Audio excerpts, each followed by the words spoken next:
Greetings, wanderers of the night. I'm the Keeper of Tales, here to guide you into a world of dreams. I know you've come to this video to drift off into sleep, so before we begin, give it a gentle like and join the circle by subscribing. Tell me, where are you resting tonight, and what hour glows on your clock? Settle in, let the worries fade, and surrender to the calm. The Lost Locket of Sorrow's Beck. Tucked away in the rolling hills of County Antrim, Northern Ireland, Sorrow's Beck is a narrow stream that winds through a secluded glen, its banks lined with ancient hawthorn trees and crumbling dry stone walls. The beck is a place of quiet unease, its waters said to carry the echoes of a child's cry, heard only when the moon is hidden.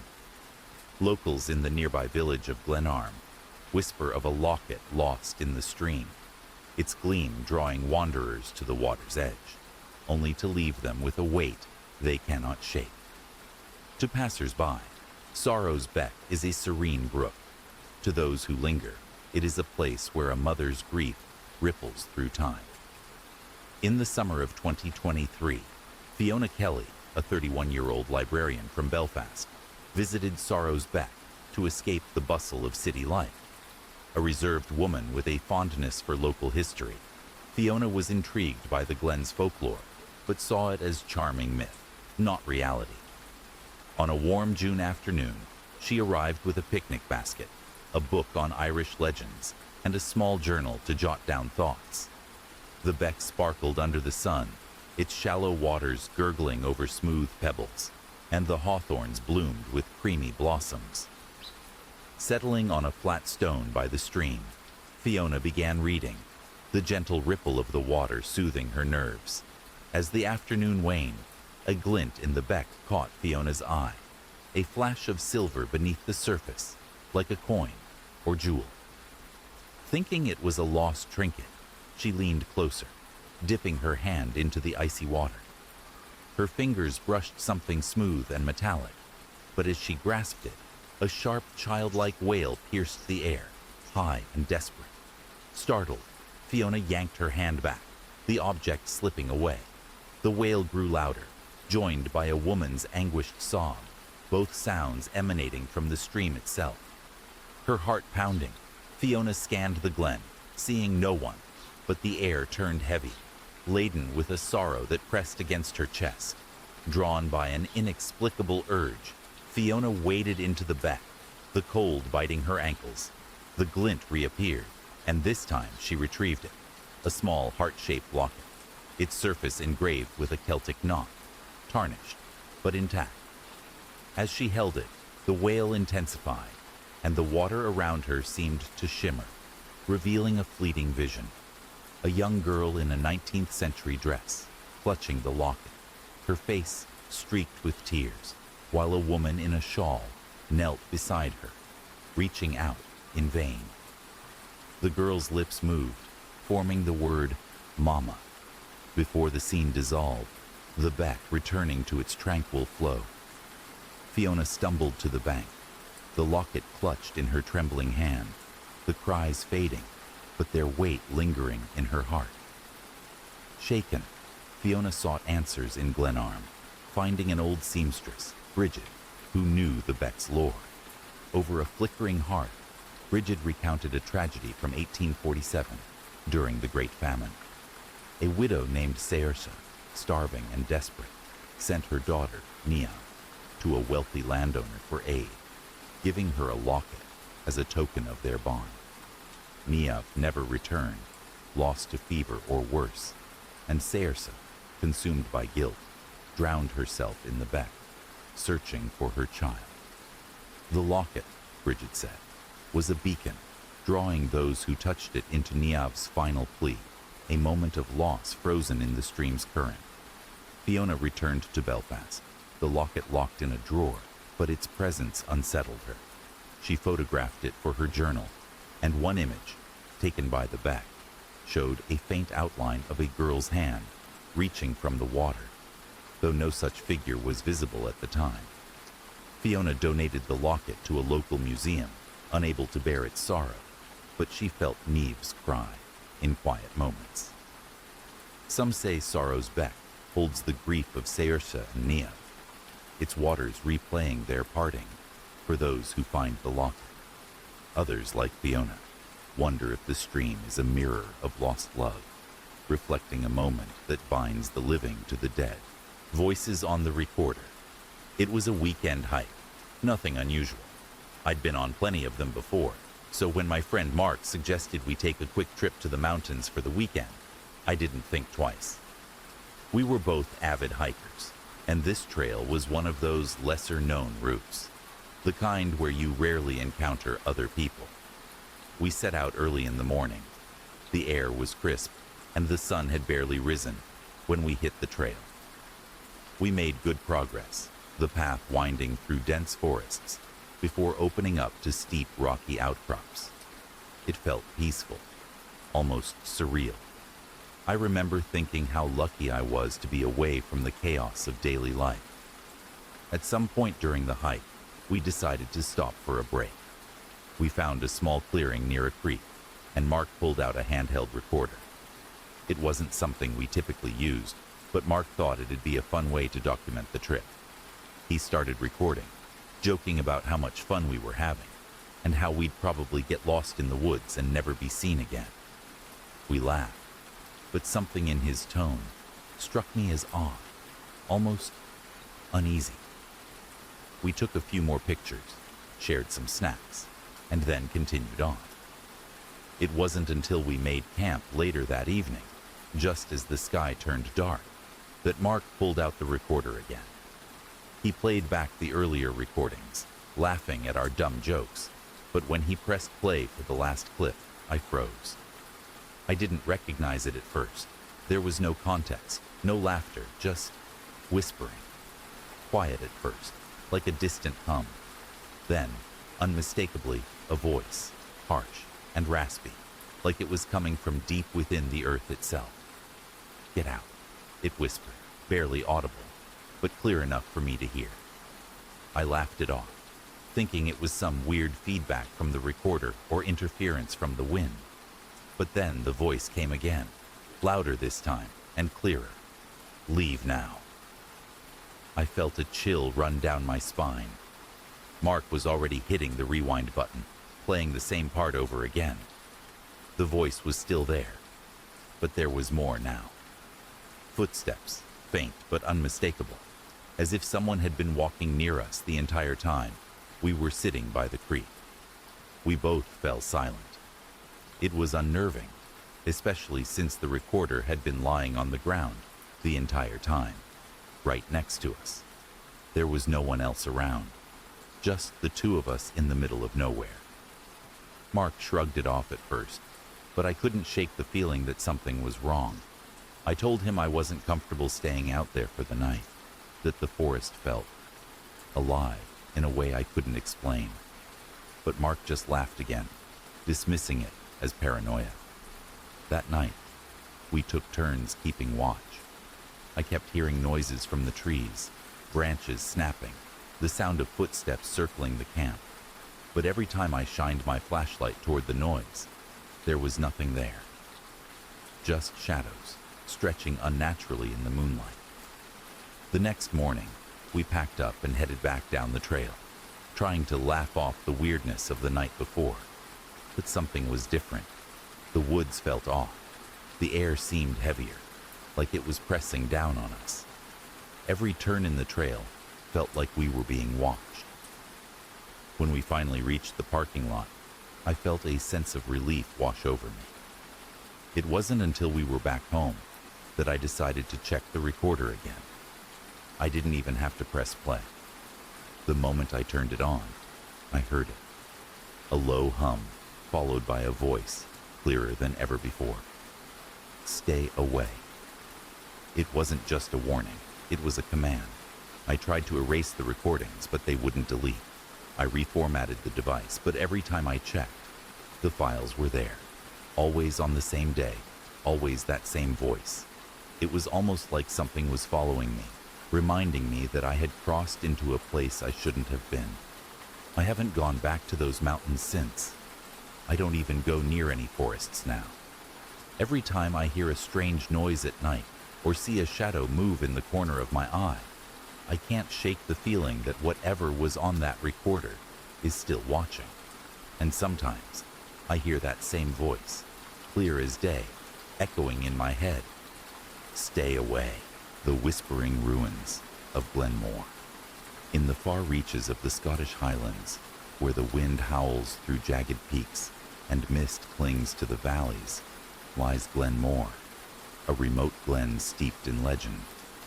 Its rolling moors and crumbling stone walls are all that remain of a village abandoned centuries ago, its name whispered with caution by those in nearby hamlets. Locals speak of strange lights flickering among the ruins at dusk, and voices carried on the breeze, recounting tales of sorrow and loss. To outsiders, Glenmore is a place of haunting beauty. To those who know its history, it is a place where the past refuses to rest. In the autumn of 2017, Ewan Fraser, a history teacher from Aberdeen, ventured to Glenmore to research a book on forgotten Highland settlements. A practical man in his late 30s, Ewan dismissed the local superstitions as colorful folklore, attributing them to the isolation of the region. Armed with a notebook, a camera, and a map, he arrived at the glen on a crisp October morning, the air heavy with the scent of damp earth and heather. The ruins were as he'd imagined, scattered stones marking the outlines of long-gone homes, a collapsed kirk, and a single intact archway, etched with faded Gaelic runes. As he sketched the archway, he felt a peculiar chill, though the sun was high and the wind still. By mid-afternoon, Ewan had explored most of the site, taking photos and jotting notes about the village's likely demise during the Highland clearances. As he sat on a moss-covered stone to eat a sandwich, he noticed a faint sound, like a low murmur, rising from the direction of the kirk. Thinking it was the wind whistling through the broken walls, he ignored it and continued writing. But the sound grew clearer, resolving into what sounded like a man's voice, hoarse and pleading, though the words were indistinct. Curious but cautious, Ewan stood and approached the kirk, his boots sinking into the soft earth. Inside the roofless kirk, the air felt heavier, as if the ruins were holding their breath. The murmuring stopped abruptly, replaced by silence so profound it made Ewan's ears ring. He scanned the empty space, seeing only crumbling stones and patches of grass. Then, from the corner of his eye, he caught a flicker of movement near the altar, a shadow that seemed to shift against the light. Heart pounding, he raised his camera and snapped a photo, the flash illuminating the ruins. In that brief burst of light, he saw him, a man in tattered 18th century clothing, his face gaunt and streaked with dirt, kneeling at the altar with his hands clasped in desperation. The figure's eyes met Ewan's, wide with anguish, before the flash faded and the kirk returned to emptiness. Ewan stumbled back, his breath shallow. He checked his camera, but the photo showed only the altar, no trace of the figure. Convinced he'd imagined it, he tried to rationalize the experience. Perhaps exhaustion, or the power of suggestion from local tales. But as he turned to leave, the murmuring resumed, now accompanied by a woman's soft sobbing, echoing from the archway outside. Against his better judgment, Ewan followed the sound, his legs trembling. Under the archway, he saw nothing but felt an overwhelming wave of despair, as if the air itself carried the weight of unspeakable loss. Terrified, Ewan fled the glen, driving back to the nearest inn in a daze. That evening, over a pint, he confided in the innkeeper, a weathered woman named Morag, who'd lived in the area all her life. Hesitant at first, she shared the story of Glenmore's final days. In the 1790s, during the clearances, the village was forcibly emptied by landowners. A crofter named Lachlan, unable to bear leaving his ancestral home, defied the eviction orders. When soldiers came, Lachlan's wife, Elspeth, pleaded for mercy, but in the chaos, both were killed in the kirk, their bodies left among the ruins. Since then, locals claimed their grief lingered, their voices haunting the glen, heard only by those who lingered too long. Ewan returned to Aberdeen, shaken but determined to include Glenmore in his book. He developed his photos, hoping for evidence, but found only one anomaly. In the image of the archway, faint streaks of light formed the outline of two figures, one kneeling, one standing, though no such shapes were visible when he took the shot. He never returned to Glenmore, but the experience left him questioning his skepticism. Some say the Glen's ruins hold an imprint of Lachlan and Elspeth's final moments, replaying their tragedy for those who tread too close. Others, including Ewan, wonder if the Glen is a place where time frays, allowing the past to bleed into the present, a reminder of a sorrow that refuses to fade. The ember glow of Raven's Tor. High in the Pennine Hills of northern England, Raven's Tor rises like a somber sentinel over the windswept dales of Derbyshire. Its craggy summit, crowned with a circle of weathered stones, is a place of whispered dread, where the air carries the faint tang of smoke, even on clear days. Locals in the village of Edale speak of a fire that burns without fuel, seen only by those who linger too long at dusk. Tales tell of shepherds who glimpsed flames atop the Tor, only to find cold stone, and of hikers who felt an oppressive heat that left no mark. To outsiders, Raven's Tor is a rugged landmark. To those who know its lore, it is a place where a forgotten tragedy smolders still. In the autumn of 2021, Sarah Bennett, a 27-year-old photographer from Sheffield, trekked to Raven's Tor to capture its stark beauty for a local art exhibition. A self-described skeptic with a passion for moody landscapes, Sarah brushed off the village's warnings as quaint folklore, eager to shoot the stone circle against the setting sun. She arrived in the late afternoon, her camera bag slung over her shoulder, the moorland air crisp and tinged with heather. The Tor loomed above, its stones etched with faint, spiraling patterns she assumed were natural weathering. As she set up her tripod, the wind carried a distant crackle, like twigs snapping underfoot. As the sun dipped below the hills, casting long shadows, Sarah noticed a faint glow pulsing at the center of the stone circle, like embers catching in a breeze. Thinking it was a trick of the light, she adjusted her camera, but the glow intensified, accompanied by a low, rhythmic thrum, as if the earth itself were breathing. Curious but wary, she approached, her boots crunching on gravel. The air grew warm, unnaturally so, and the crackle sharpened into the roar of a fire, though no flames were visible. Her camera's viewfinder flickered, showing a haze of orange where the glow should be, and a faint smell of charred wood filled her lungs. At the circle's edge, Sarah froze. The glow erupted into a spectral blaze, flames licking the stones without consuming them, illuminating a scene within the circle. Shadowy figures, clad in coarse 17th century garb, huddled around a pyre. A woman stood at the center, her hands bound, her face contorted in silent agony as the flames seemed to engulf her. The figures watched, their expressions a mix of fear and resolve, their lips moving in unison, chanting words Sarah couldn't hear. She snapped a photo, the flash blinding, and the vision vanished. The flames, the figures, the pyre, all gone, leaving only cold stones and a lingering heat on her skin. Trembling, Sarah fled down the Tor, the thrum fading behind her. In Edale, she sought out the village historian, an elderly woman named Edith, at the local library. Over tea, Edith shared a grim tale.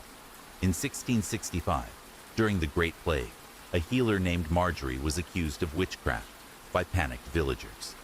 Fearing her remedies spread the disease, they burned her atop Raven's Tor, her cries silenced by the flames.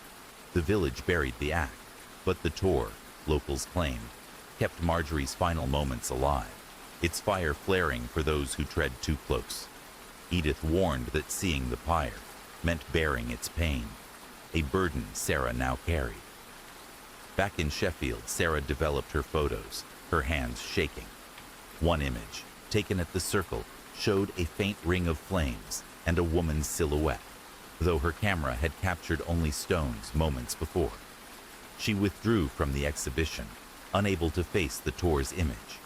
The crackle of fire haunted her dreams, and she swore she felt its heat on quiet nights. Some say Raven's tour holds Marjorie's agony, its flames a testament to her unjust death. Others, like Sarah, wonder if the tour is a wound in time, where a single night's horror burns eternal, waiting for eyes to bear its witness. The vanishing path of Blackthorn Moor. Nestled in the wilds of Northumbria, England, Blackthorn Moor stretches across a desolate expanse of heather and bog, where ancient standing stones cast long shadows under brooding skies. The moor is a place of whispered legends, its paths said to shift beneath the feet of unwary travelers. Locals in the nearby village of Hexham speak of walkers who strayed from the trails, only to return hours later with tales of lost time or glimpses of things that should not be. To most, the moor is a place to avoid after dusk, its eerie silence broken only by the cry of curlews and the rustle of unseen things in the bracken. In the summer of 2019, Clara Henshaw, a 29-year-old graphic designer from Newcastle, decided to hike Blackthorn Moor during a weekend retreat. An avid walker with a love for sketching landscapes, Clara was drawn to the moor's stark beauty and its reputation for mystery, which she dismissed as quaint superstition. Equipped with a backpack, a detailed map, and her sketchbook, she set out on a clear July morning, following a well-trodden path marked by weathered stones. The air was warm, scented with wildflowers, and the standing stones loomed like silent sentinels as she sketched their weathered surfaces. As noon approached, Clara noticed a narrow side path branching off into a copse of twisted blackthorn trees, unmarked on her map, but invitingly shaded. Curious and confident in her navigation skills, she followed it, expecting to loop back to the main trail. The path wound deeper into the moor, the trees growing denser, their gnarled branches blotting out the sun. After a few minutes, she stopped to check her watch. It read 12:15 p.m. But as she continued, the light dimmed unnaturally, and a chill settled over the moor, as if twilight had fallen in an instant. The path seemed to stretch endlessly, the trees closing in, and Clara's map now showed no trace of the copse or the path she'd taken. Unease crept in, but Clara pressed on, hoping to find the main trail.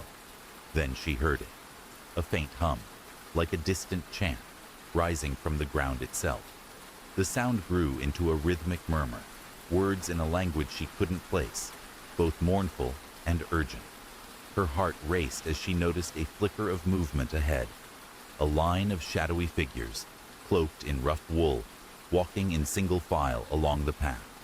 They carried staffs and lanterns, their faces obscured, moving with a purpose that felt both ancient and sorrowful.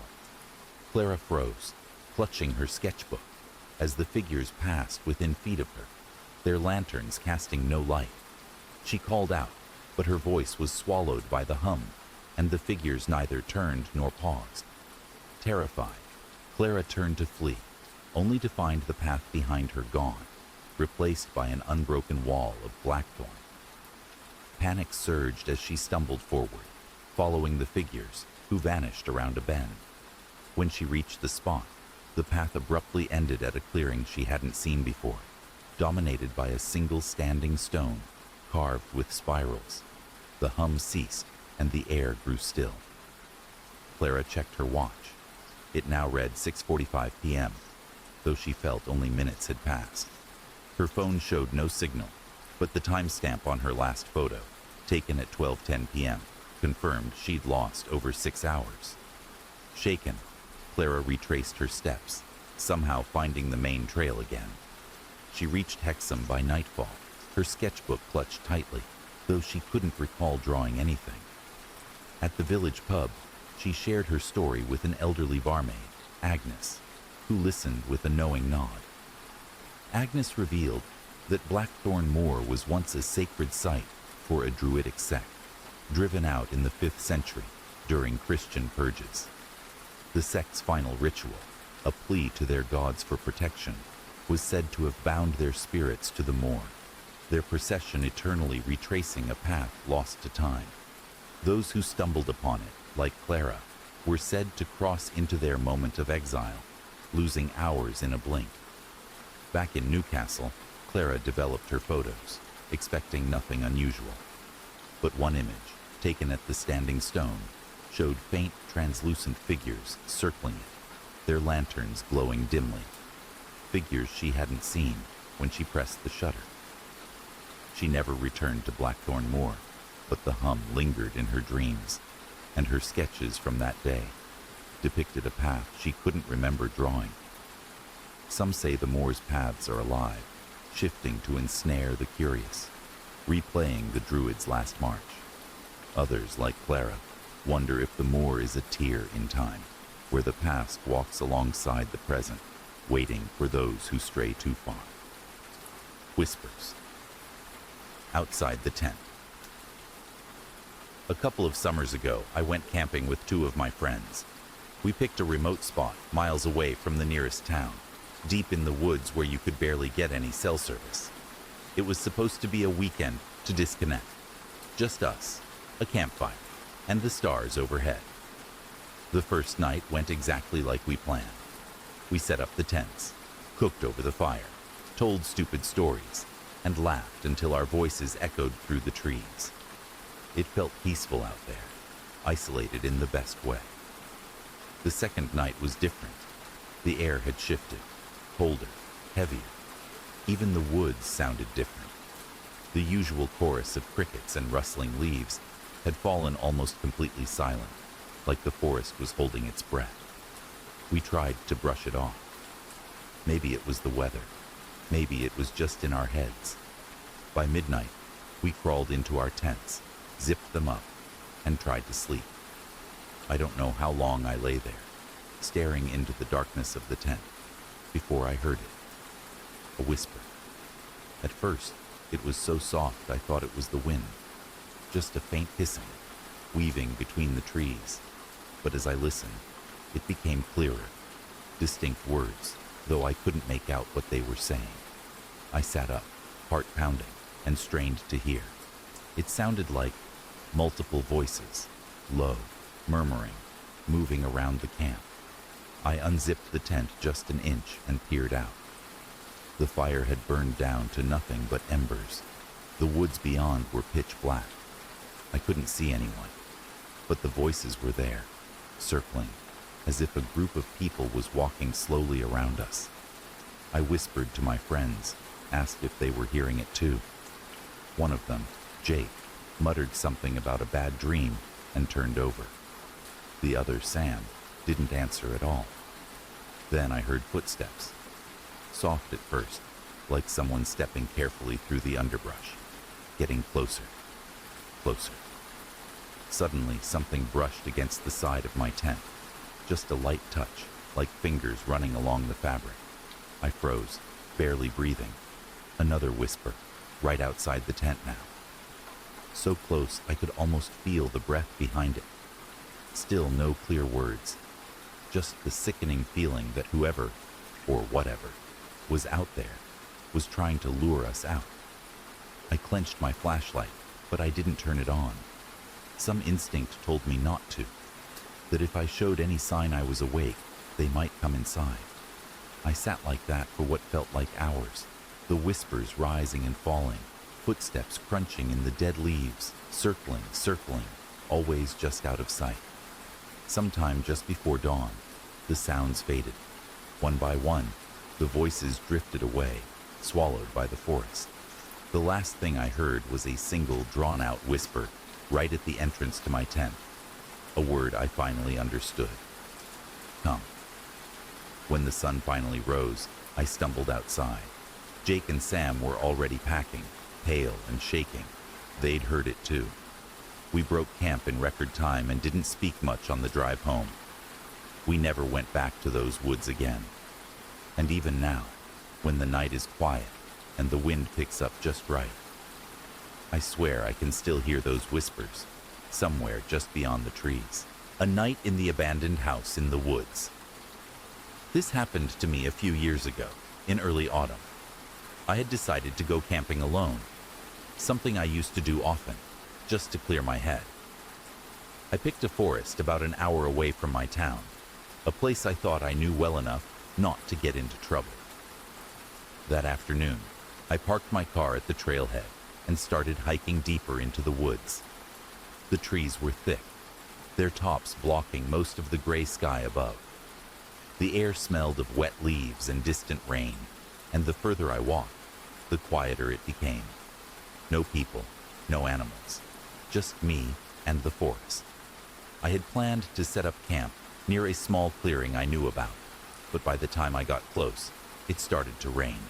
First a drizzle, then heavier drops pattering on the ground. The clearing was already turning into a muddy mess. Setting up a tent there would have been miserable. As I looked around for shelter, I noticed something between the trees, a structure. At first, I thought it might be an old cabin. Curiosity got the better of me, and I made my way toward it. The building was unsettling. It looked ancient, the wood blackened by time, the roof sagging, windows either broken or missing entirely. I hesitated, standing there in the rain. The smart thing would have been to turn around, but the rain was picking up, and I told myself it was just an old house, nothing more. I pushed the door open with my foot. It groaned loudly, swinging inward into darkness. The smell inside was overwhelming. Mold, damp wood, and something else. Something faintly metallic, like rusted iron. I clicked on my flashlight. Dust floated in the beam, swirling lazily. The floorboards creaked under my boots as I moved inside. Every step echoed strangely, like the house itself was breathing around me. I found a room near the back. No windows, just solid walls, and decided it was the safest place to ride out the storm. I unrolled my sleeping bag on a relatively dry patch of floor, set down my backpack, and sat listening to the rain hammering the roof above me. For a while, everything was fine. The steady rhythm of rain was almost comforting. I even started to relax, until I heard it. Footsteps. At first, I thought it must have been the wind, or maybe an animal outside, but no. These were definite heavy steps, slow, measured, moving across the warped floorboards. I froze, straining to hear. They came closer, then stopped, right outside the room where I was sitting. My heart pounded so hard I could hear it in my ears. I turned off my flashlight, plunging myself into complete darkness. I didn't move, didn't breathe. Something scratched at the door, not like an animal pawing. It was deliberate. Fingernails, maybe, dragging slowly from top to bottom. Then silence. Minutes passed. I don't know how many. It felt like hours. When I finally dared to turn the flashlight back on, nothing was there. No one. Just the old, empty hallway, stretching into darkness. I stayed awake all night, listening to every creak, every whisper of the wind. When dawn finally came, pale and cold, I packed up my things as fast as I could and ran from that place. I tried to find that house again later, thinking maybe it had been some weird, abandoned landmark. But no matter how many times I searched those woods, it was gone, like it had never been there at all. The Phantom Blade of Thornwick Hollow. Deep in the Yorkshire Dales of northern England, Thornwick Hollow is a secluded valley where twisted oaks and jagged limestone cliffs guard a forgotten battlefield. The hollow is a place of eerie stillness, its air heavy with the memory of blood and steel. Locals in the nearby village of Grassington whisper of a spectral clash that echoes through the mist, the clash of swords heard when fog blankets the hollow. Tales speak of wanderers who glimpsed a fleeting duel beneath the oaks, only to find no trace of combatants. To ramblers, Thornwick Hollow is a rugged beauty spot. To those who know its past, It is a place where honor and betrayal clash eternal. In the autumn of 2022, Oliver Grant, a 39-year-old park ranger from Leeds, was assigned to survey Thornwick Hollow for trail maintenance. A stoic man with a love for the outdoors and a disdain for ghost stories, Oliver saw the local legends as fanciful tales spun to scare hikers. On a foggy October morning, he arrived with a clipboard, a GPS device, and a thermos of coffee. The hollow shrouded in a thick mist that muffled his footsteps. The oaks loomed like specters, their branches clawing at the sky, and the limestone cliffs glistened with dew. As he marked a trail, a faint metallic clink, like steel striking steel, broke the silence. Assuming it was a loose rock or a hiker's gear, Oliver scanned the hollow, seeing only fog and trees. The clink grew sharper, joined by a low grunt of effort, as if two men were locked in combat. His curiosity piqued. He followed the sound toward a clearing beneath the largest oak, where the mist swirled unnaturally, forming eddies that seemed to pulse with intent. The air grew taut, and a sharp, cold gust carried the scent of iron and sweat. Oliver's GPS flickered, its screen glitching, and the clinking became a furious clash, punctuated by a cry of rage. He gripped his clipboard, heart racing, as the fog parted to reveal a glint of metal. A sword, lying half buried in the earth, its blade etched with intricate runes. Compelled to touch it, Oliver reached for the sword, but as his fingers grazed the hilt, the clearing erupted in motion. Two figures materialized from the mist, clad in 18th century garb, one in a tattered red coat, the other in a dark cloak, their swords locked in a deadly dance. The red-coated man, his face scarred and furious, parried a blow from his cloaked opponent, whose eyes burned with betrayal. Their blades sparked, and the ground beneath Oliver trembled, as if the hollow itself were reliving their fury. The cloaked man staggered, clutching his chest, and his gaze met Oliver's, a silent accusation that froze him in place. With a final clash, the figures vanished, the sword dissolved into mist, and the hollow fell silent, the fog lifting to reveal an empty clearing. Shaken, Oliver stumbled back to Grassington, seeking answers at the village inn. There, an old blacksmith, Thomas, shared a tale of 1745, during the Jacobite Rising. Two brothers, Alistair and Duncan, swore loyalty to opposing sides, one to the crown, one to the Stuarts. Their feud culminated in a duel in Thornwick Hollow, where Alistair, the elder, struck down Duncan in a fit of rage, only to die of his own wounds days later. The brothers' swords were buried with them, but the hollow, Thomas said, replayed their betrayal for those who disturbed its peace, the blade a conduit for their unending strife. Oliver returned to Leeds, his survey unfinished, the clash of swords echoing in his mind. He reviewed his GPS data, finding a single anomaly. A brief video clip, recorded unintentionally, showing a faint blur of two figures beneath the oak, though he'd seen no one when it was captured. He avoided Thornwick Hollow thereafter, but the weight of that glance lingered. Some say the hollow traps the brothers' fury, their duel a wound that bleeds through the mist. Others, like Oliver, wonder if the valley is a stage where time replays its darkest oaths, waiting for hands to touch the blade that binds them, the midnight call. This happened to me last winter. I had just moved into a new apartment in a quiet part of the city. It was an old building, with narrow hallways and peeling wallpaper, the kind of place that felt a little forgotten by time. I didn't mind it. I liked the solitude. One night I was already in bed, trying to sleep after a long week at work. It was just past midnight when my phone rang. I remember looking at the screen, expecting to see a call from a friend, or maybe a family member. But there was no name, just a number, a string of digits that didn't look familiar at all. I hesitated before picking it up. I wasn't expecting anyone, but curiosity got the best of me, and I swiped to answer. "Hello?" I said, my voice still thick with sleep. The other end was completely silent.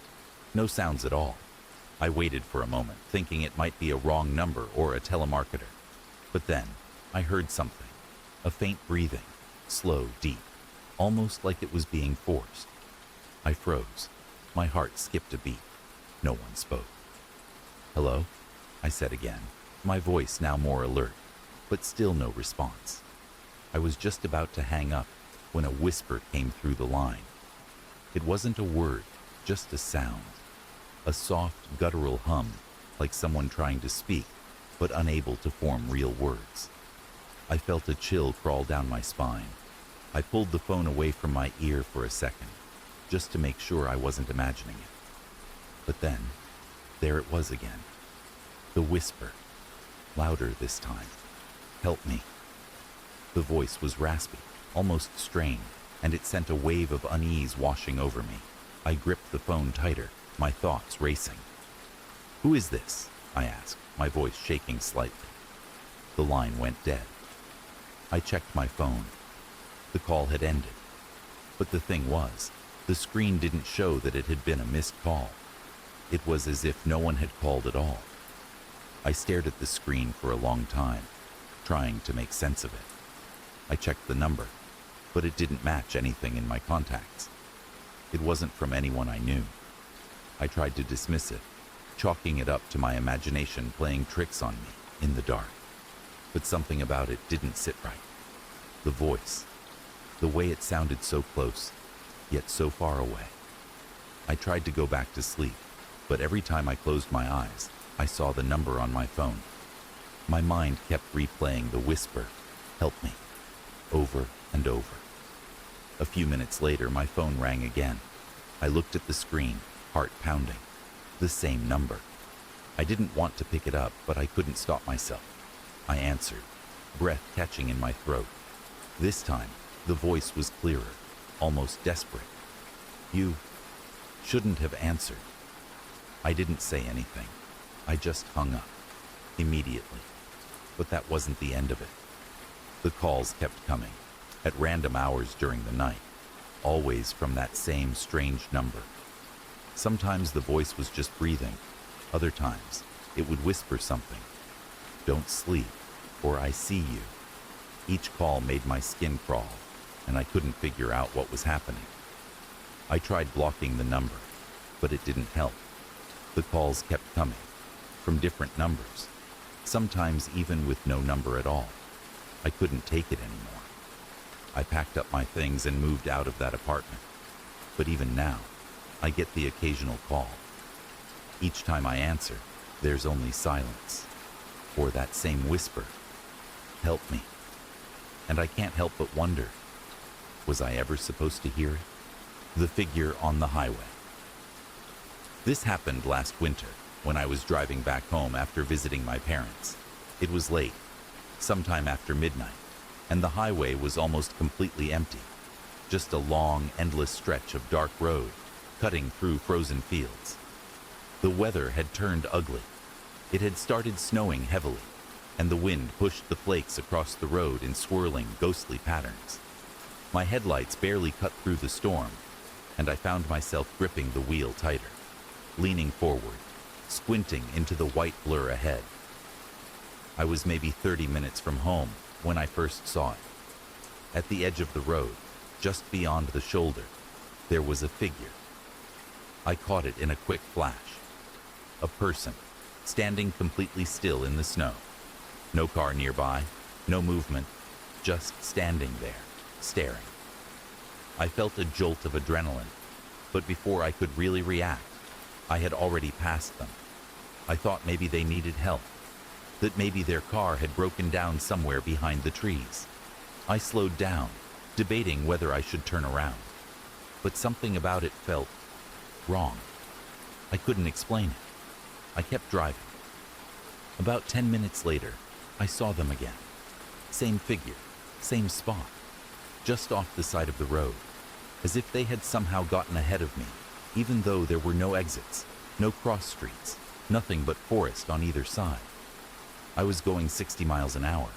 There was no way they could have walked, let alone run, That distance through knee-deep snow in the time it took me to get there. This time, I got a better look. They were wearing something dark, a coat, or maybe a cloak, but their face, it was pale, almost glowing against the darkness, and they were staring straight at me as I passed, not waving, not signaling for help, just standing, watching.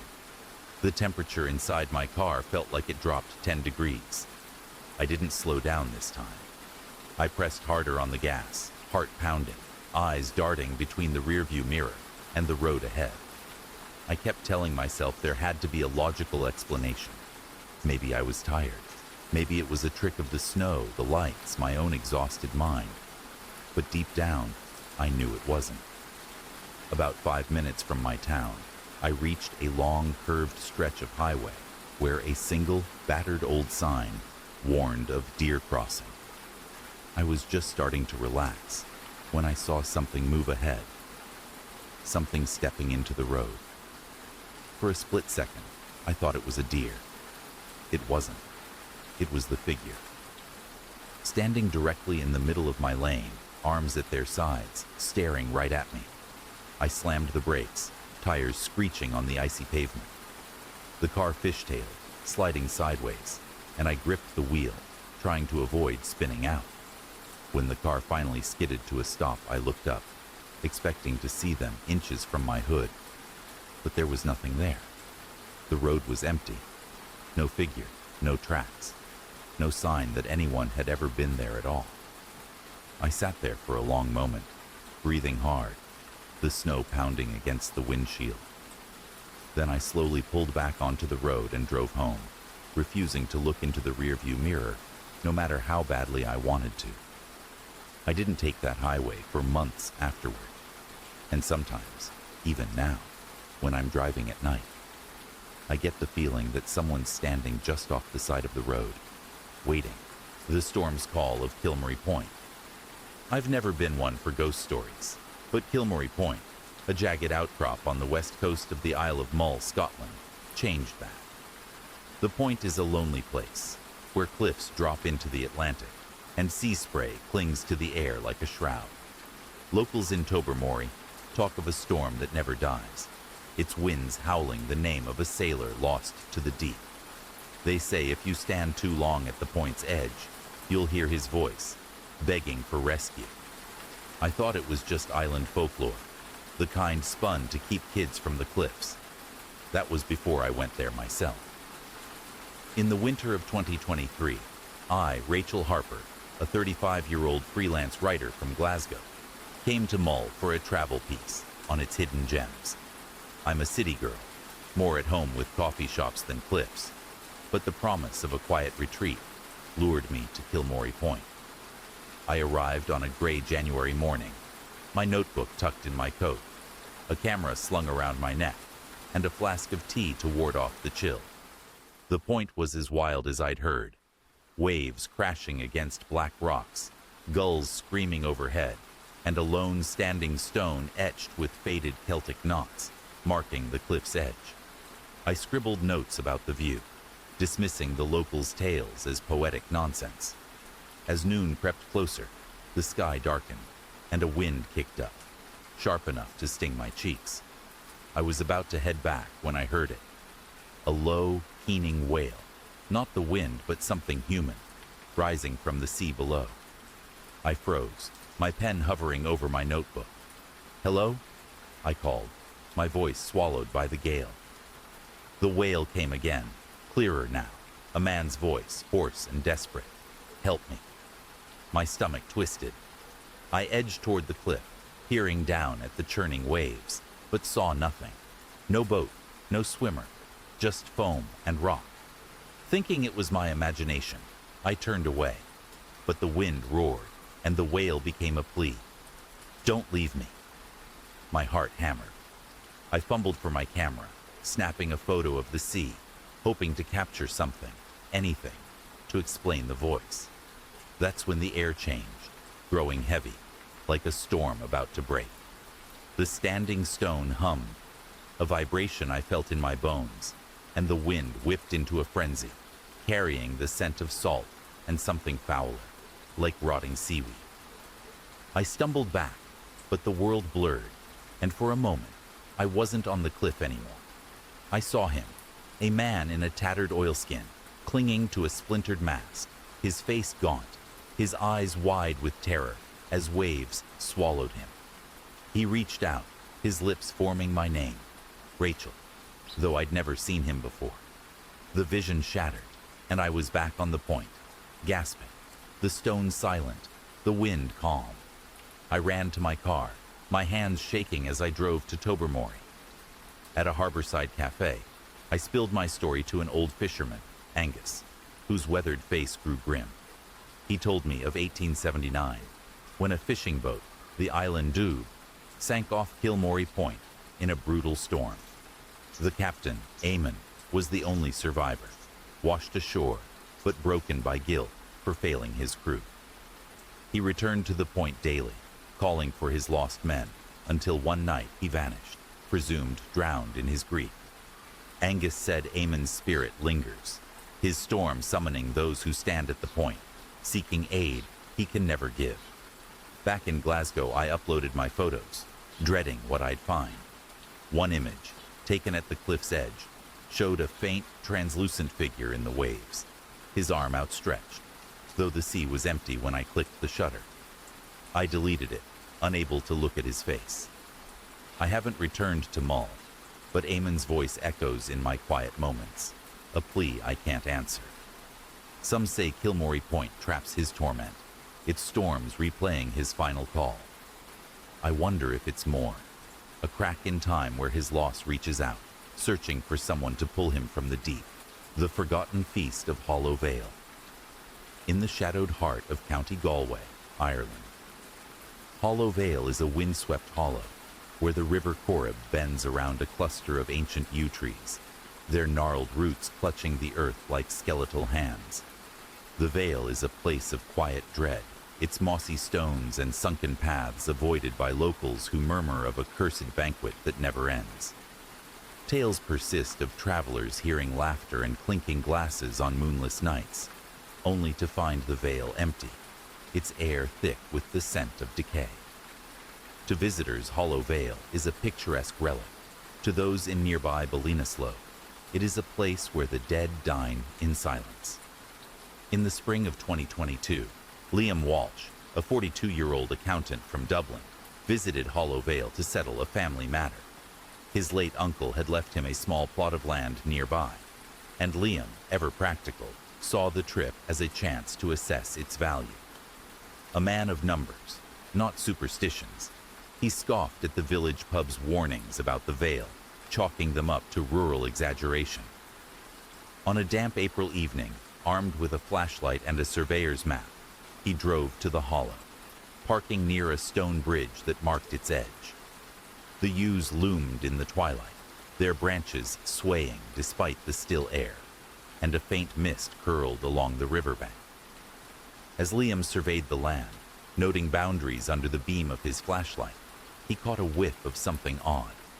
Roasted meat and spiced wine, as if a feast were nearby. Puzzled, he followed the scent toward the yews, where the ground dipped into the Vale's heart. There, beneath the trees, he saw a flickering glow, like candlelight, spilling from an open space he hadn't noticed before. As he approached, the scent grew stronger, mingled now with a sour note of rot. A low hum of voices, jovial, then strained, reached his ears, accompanied by the clatter of plates. Assuming a local gathering, Liam called out, but the sounds ceased abruptly, leaving only the river's murmur. Curiosity overriding caution, Liam stepped into the clearing. Before him stood a long oaken table, set for a grand banquet. Silver goblets, platters of steaming food, and chairs, filled with figures in tattered finery, their faces pale and hollow.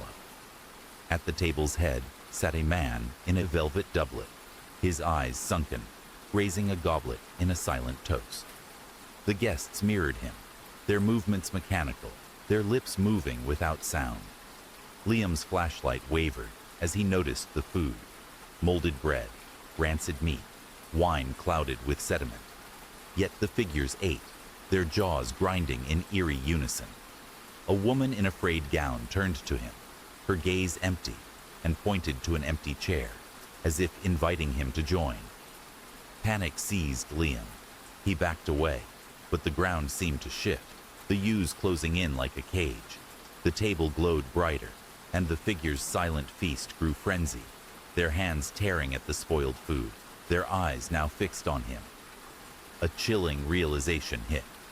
The chair was meant for him.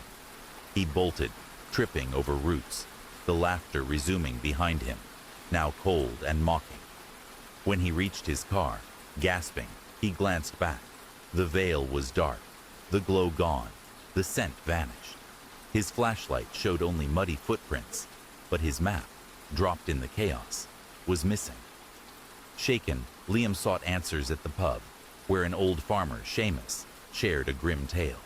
In the 1690s, during the Williamite War, a wealthy merchant hosted a lavish feast in Hollow Vale to celebrate a truce. But betrayal poisoned the night. Rival clans, invited as guests, massacred the host and his kin, leaving the table untouched. The bodies were buried in unmarked graves, and the Vale was shunned, its feast said to replay for those who disturbed its rest. Seamus warned that joining the table meant joining the dead, a fate Liam had narrowly escaped. Liam sold the land without returning, but the memory clung to him. Weeks later, sorting his uncle's belongings, he found an old sketch of a banquet, the table and figures identical to those in the Vale, though the paper was dated 1701. He burned it, unable to bear its weight. Some say Hollow Vale traps the betrayed, their feast a curse that ensnares the unwary. Others, like Liam, wonder if the Vale is a stage where history's wounds replay, waiting for one more guest to claim its empty seat. The silent bell of Dunraven Crag. Perched on the rugged cliffs of Pembrokeshire, Wales, Dunraven Crag overlooks the churning waters of the Celtic Sea, its windswept slopes dotted with the ruins of a medieval chapel. The crag is a place of stark beauty, but locals in the nearby village of St. Bride's speak of it with unease, claiming the chapel's bell, long since removed, still tolls on stormy nights, heralding sorrow. Tales abound of sailors who heard its phantom chime before their ships met the rocks below, and of walkers who felt an inexplicable pull toward the cliff's edge. To most, Dunraven Crag is a scenic overlook. To those who know its secrets, it is a place where grief lingers like salt in the air. In the winter of 2020, Megan Price, a 34-year-old marine biologist from Cardiff, visited Dunraven Crag to study coastal erosion for a university project. A pragmatic woman with little patience for ghost stories, Megan saw the crag's legends as romantic embellishments, likely spread to draw tourists. She arrived on a blustery February afternoon, her backpack laden with surveying tools, a thermos of tea, and a waterproof notebook. The chapel ruins were bleak but striking, their stone walls weathered by centuries of salt and wind, the bell tower reduced to a jagged stump. As she measured the cliff's retreat, the sea roared below, and gulls wheeled overhead. As dusk approached, the wind grew fiercer, carrying a faint metallic hum that Megan assumed was the creak of her tripod in the gale. She packed her equipment, ready to leave, but the hum sharpened into a single, resonant clang, like a bell struck once and left to fade. Startled, she scanned the ruins, seeing nothing but shadows and stone. The sound came again, clearer now, echoing from the tower's empty frame. Her scientific mind raced for explanations, a loose metal fragment perhaps, or vibrations from the cliffs, but the clang repeated, steady and deliberate, each toll heavier than the last. Uneasy, Megan approached the tower, her flashlight beam cutting through the gathering dark. At the tower's base, the air grew thick, as if pressing against her chest. The bell's tolls slowed, and between them, she heard a low, anguished moan, unmistakably human. Her flashlight flickered, revealing a fleeting shape in the tower's arch. A woman in a hooded cloak, her hands clutching an invisible rope, her face pale and etched with despair. The woman's lips moved, forming silent words, and her eyes locked onto Megan's with a plea that sent a shiver down her spine. The next toll was deafening, and Megan stumbled back, her flashlight dying. When she fumbled it back on, the woman was gone, and the bell's chime had stopped, leaving only the howl of the wind. Shaken, Megan fled to St. Bride's, seeking refuge in a small cafe. Over a steaming mug, she recounted her experience to the cafe owner, an elderly man named David, whose eyes darkened at her words. He shared a story passed down through generations. In the 14th century, during a brutal storm, a ship carrying the village's men foundered off Dunraven Crag. The chapel's bell ringer, a widow named Gwenllian, rang the bell frantically to guide them home. But the storm drowned her efforts, and all aboard perished, including her only son. Overcome with guilt, Gwenllian climbed the tower and leapt to her death, her final toll echoing as she fell. Since then, her bell is said to ring before storms, her spirit forever trying to save those she could not. Megan returned to Cardiff, her data incomplete, but her perspective altered. She reviewed her photos from the crag, expecting nothing unusual, but one image, taken near the tower, showed a faint, misty outline of a cloaked figure, invisible when she'd clicked the shutter. She never spoke of Dunraven Crag again, but the toll of that bell haunted her thoughts, especially on stormy nights. Some say Gwenllian's grief is bound to the crag, her bell a warning etched into the stone. Others, like Megan, wonder if the cliffs hold a fragment of her despair, ringing out across time to those who stand too close to the edge. And so, wanderers of the night, our tale dissolves into the shadows. The echoes of this story linger softly, like a whisper on the wind, carrying you deeper into the embrace of dreams. Rest now, beneath the watchful stars, and let the stillness cradle you until the dawn. Sleep well, my friends, until the next tale calls you back. Good night.